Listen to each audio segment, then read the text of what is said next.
lagyan natin ang lutuan.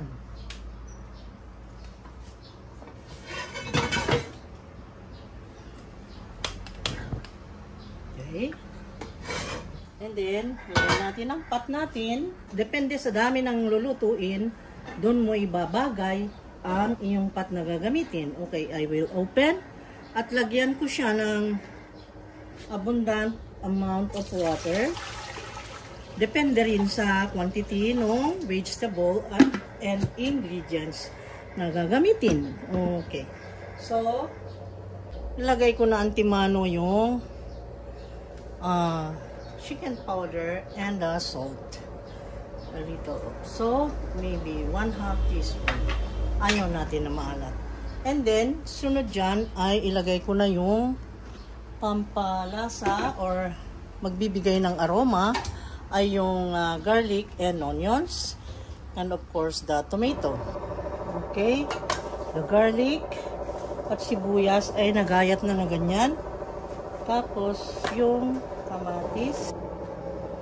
Okay, nagayat na yung sibuyas, kamatis, at garlic. Ayan. Ayan na natin. Ito. Ayan.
Wala. After 4 minutes, ganyan na siya. Wow. Sarap ng ating minestrone. Lapit ko. Very colorful. At, you know, affordable lang yung gulay na yan. At pwede nyo gawin ito sa kahit na anong gulay na gugustuhin yung paghalu-haluin. Like for example, talong ba kaya, o kaya alukbati, kahit yung leafy vegetables, like kangkong, sitaw, like that, pwede. Tapos haluan nyo lang ng medyo pampalapot na mga kamote, ganon, or gabi, pwede yun. Yan. Kita mo? See? Masarap yan at healthy. So, ngayon dito, ay para sa second plate natin ay ito. Ito guys, yung tenderloin. Itong tenderloin ay nabili namin na ganyan. Kaya kailangan kong tanggalin ito dahil litid. Titigas yung karne pagka ito ay nasalit sa pagluto. So, tatanggalin ko siya guys. Kaya ganito ang gawin ko. Itong second plate natin today, ito wala masyado. Frozen pa siya. Kaya minsan mas magandang maghiwa ng ganito na medyo may ice pa.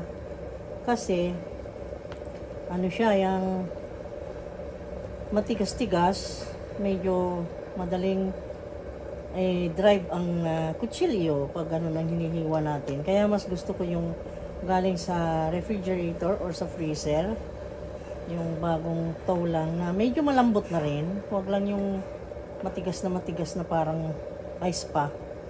Hindi ganon. So, eto siya. Ito tong mga litid-litid. Ayan naman ay ibibigay ko na lang sa aso. Ayan. Natutuwa yung mga aso pag ganito ulam namin kasi pati sila kasali. Ayan, oh.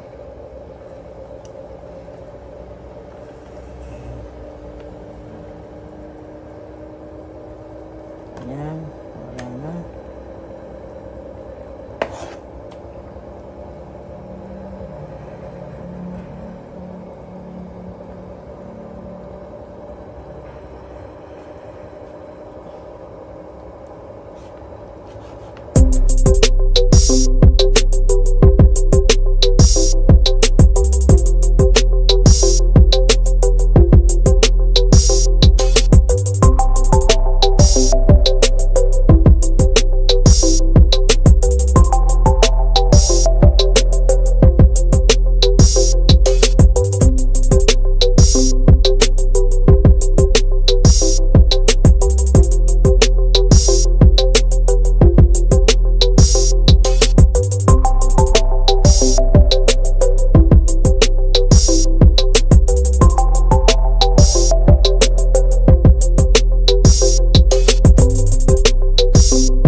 G.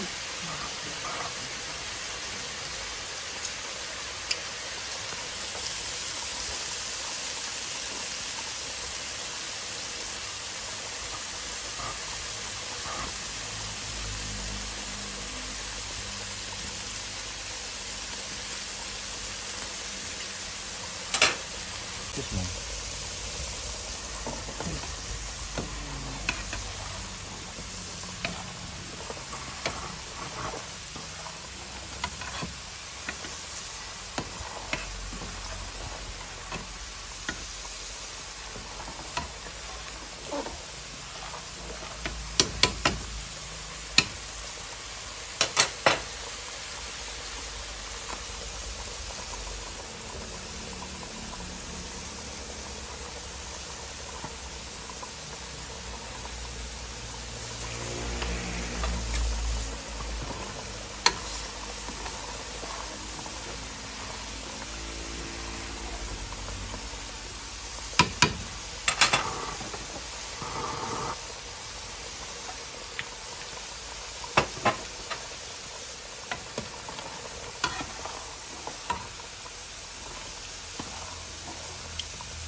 Ang sarap sobra.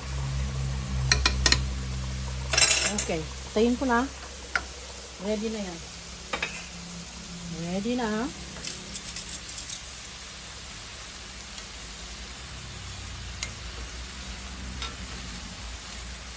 Okay, tapos na ang ating lunch. This is a very healthy lunch. Source of protein ito.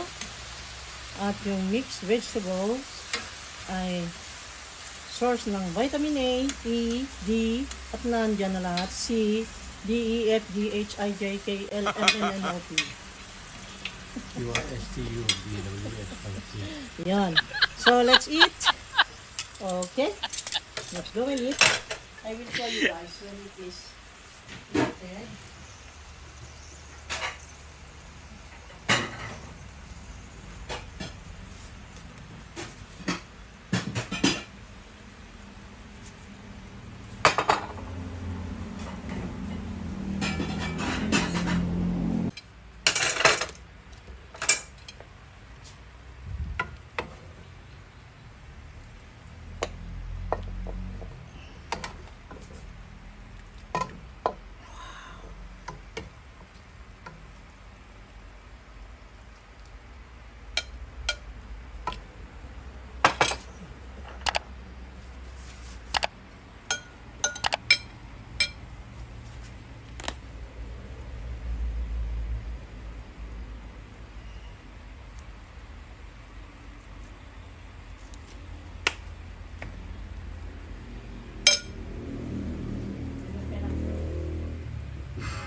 Taste natin guys, mainit. Ang sarap, ang healthy, ang yummy, guilty-free na kainin.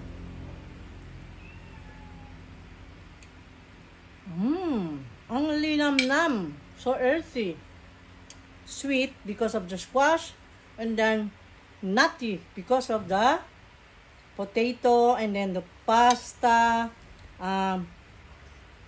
the beans, yun. So, ayan guys, naituro ko na naman sa inyo ang isa pang lutuin. Kaya ako nandito para may share sa inyo itong aming niluluto. Okay? Thank you so much for watching. Bye-bye! Happy cooking! God bless!